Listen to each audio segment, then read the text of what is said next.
Hey everyone, I'm Jordan, one of the co-creators of Duellum, and today I'm coming at you guys from behind the camera to give you guys a glimpse into what the game of Duellum actually looks like by explaining to you guys the basics and core principles of our game. So, the game of Duellum is played with a standard 54 card deck of cards, and this is what makes us unique. However, we are actually going to be changing this hopefully soon, as we are in the process of making a custom deck right now. But in the meantime, we are still just playing with the standard deck of cards. And because of that, each suit and each type of card has their own unique and special purpose. So spades and clubs serve as damage, hearts give us healing but also represent our health totals, and diamonds serve as shields. We'll get into all those in just a little bit, just to clarify what all that means. Also, aces, jokers, and the face cards also have their own unique and special purposes. Well, we will get into those a bit later.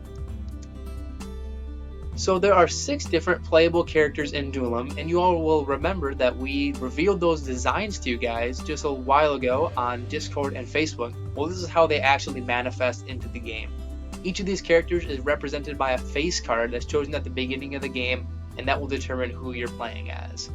So the black jack gives us Jonathan, the red jack is our assassin, the black queen is Gabriel, the red queen is Grace, the black king is Jerry, and the red king is Madeline. So the reason why we have this set up in the way that we do is actually because of where we came from and where we started. When we first made this game, we actually only had 3 characters, and they didn't even have their own unique personalities. They were just the jack, the queen, and the king.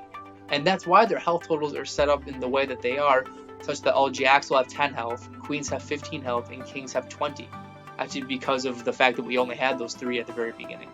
It wasn't until a little while ago, actually, that we added our red characters in and gave them all of their unique personalities and ended up making all of our playable characters into actual people who have their own distinct personalities. Speaking of unique and distinct personalities, every character also has their own royalty power. This is a unique activated ability that makes them all their own character and gives them their own unique playstyle. I won't read all these off to you guys, I trust that you all will be able to do that, but there are a few notes that we need to make about these. To use these royalty powers, you have to discard a card, and it also takes up your entire turn to be able to use them. So speaking of taking turns, what does that actually look like? So the game of Duellum is played in a turn-based manner, such that, we will take one turn, then your opponent will take one, and it continues to alternate from there. You have a 5-card hand, and that determines what you're actually able to do. So there are 3 different actions with that 5-card in the hand that you're able to perform, but you can only choose one of them to do. First, you could play a card. This could be dealing damage to your opponent, placing down a shield, or healing yourself.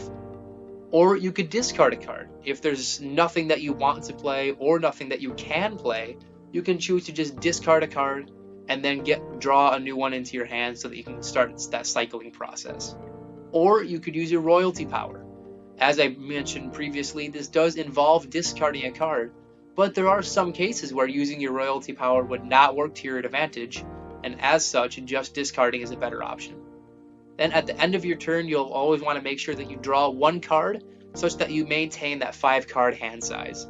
Drawing that card will symbolize the end of your turn for your opponent, so you always want to make sure that you do that. So now to get into those individual cards types. So the damage cards, which are spades and clubs, are fairly simple and straightforward. But just as a clarification, again, there's no difference between spades and clubs. They are exactly the same. There are no distinctions between them or any special uniqueness or any abilities between them. Also, damage is always dealt to the first available target. I'll explain what that means in just a little bit, but just as a basic explanation at the moment, that makes sure that damage is always dealt in a direct and uniform manner so that you always know where it's going. So now to get into shields, those diamond cards for us. They basically will stop damage from coming into your health total, but they do have a few unique properties that we'll need to explain. So you can only have a maximum of 3 shields out at a time. That just gives us a little bit of a limit as to how crazy games can get. Also, now for placing them. Your first shield that you place down will go directly in the middle and above your health total. I'll show you guys a picture of what this looks like in just a moment so that you can actually visualize this, but in the meantime just stick with me. So that first shield will always go in the middle of your health, and then any new shields that you place down will go to that shield's right. This just makes sure that we always know which shield is the first one. And this is a key element of our game because only your opponent's first shield is able to be damaged. You are not able to target any of your opponent's other shields until you destroy that first one. So you always want to make sure that you're placing those shields directly to the right of any current shield you have so that we can always identify which shield is the first one. A few other notes about shields: they cannot be healed with healing cards, only your health can, and I will explain that in just a moment. But there's also no spillover damage between or over shields. So for example, if I were to deal 7 damage to my opponent's 4 health shield, that remaining 3 damage would not transfer over to another shield or to their health total if they didn't have any others. It would just dissipate and was effectively wasted. Now for healing and health. This is where our heart cards come in, and they have 2 different functions for us that I will explain. First, they represent our health totals. Now, the fact that we'll be using separate cards to represent this health total does not matter. It is only the total number of health that is important here. Unlike shields, the concept of spillover damage doesn't necessarily exist with health because, again, it's only that total number that's important. Now for healing. Once heart cards are put into the deck, they are now healing cards and restore damage to your health. You are not able to heal over your maximum health, so there is that hard limit on how much you can heal. And as I previously stated, healing cards are not able to restore health to a shield, only directly to your health total. So here's a picture of what all this setup actually looks like, and I'll explain this image from bottom to top to give you guys an explanation as to what this actually means. So you'll notice that we have Gabriel the Cleric laid out, represented by that black queen at the very bottom of the image. That's to show us and our opponent who we're playing as and give them a reminder as to what our royalty power is. And you'll notice right above that we have our health total, that 15 health total, which is there because Gabriel is represented by a queen, so he will have 15 health always. Now again, the fact that we're using separate cards to represent that 15 health does not matter. It's only the total number that's important. Then above that, we have our shields. You'll notice that first shield, the 4, is directly in the middle of the health and right above it. This again is to make sure that we always know which shield is the first available target. And then to the right of that, I have another shield placed down. Again, all new shields will go to the right of any previously existing ones. And then just another note for setup, your opponent will have this setup as well directly across from you, and right in between you two, you will have a draw pile and the discard pile. This is how the game is basically set up, and this will effectively be mirrored again for your opponent. Now there's one thing in this picture that I have not explained yet, and those are the cards that are face down in the bottom left. These are damage covers. Now these cards are unique in that they are not a part of your hand and actually don't have any gameplay influence. These cards are solely to visually cover up damage so that we know how much is dealt to what. So for example, if my opponent were to deal 3 damage to my 4 strength shield, not enough to destroy it, I would use one of these damage covers to cover up 3 of those diamonds so that we know that my shield only has 1 health remaining. Or if I didn't have any shields and my opponent dealt 4 damage to me directly to my health, I would use one of these damage covers to cover up 4 of those hearts so that we know that I have 4 damage on me. Now to get into some of those special cards, the aces, the jokers, and the faces. So we will get into those all separately just to make sure that they are all completely explained. So for the aces, each one of these at the very beginning of the game was initially just valued as 1.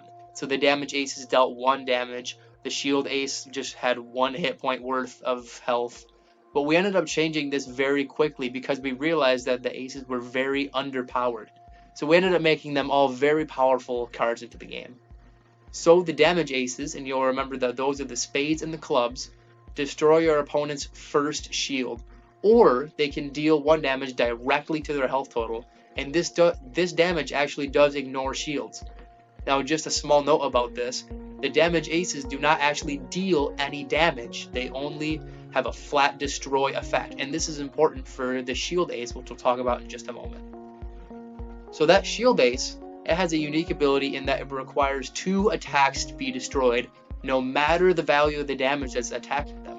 So for example, if my opponent were to deal 2 damage to my shield ace, it would still require 1 more attack in order to be destroyed, because the instance of damage does not actually matter, or sorry, the value of damage does not matter, it is only the fact that it was attacked.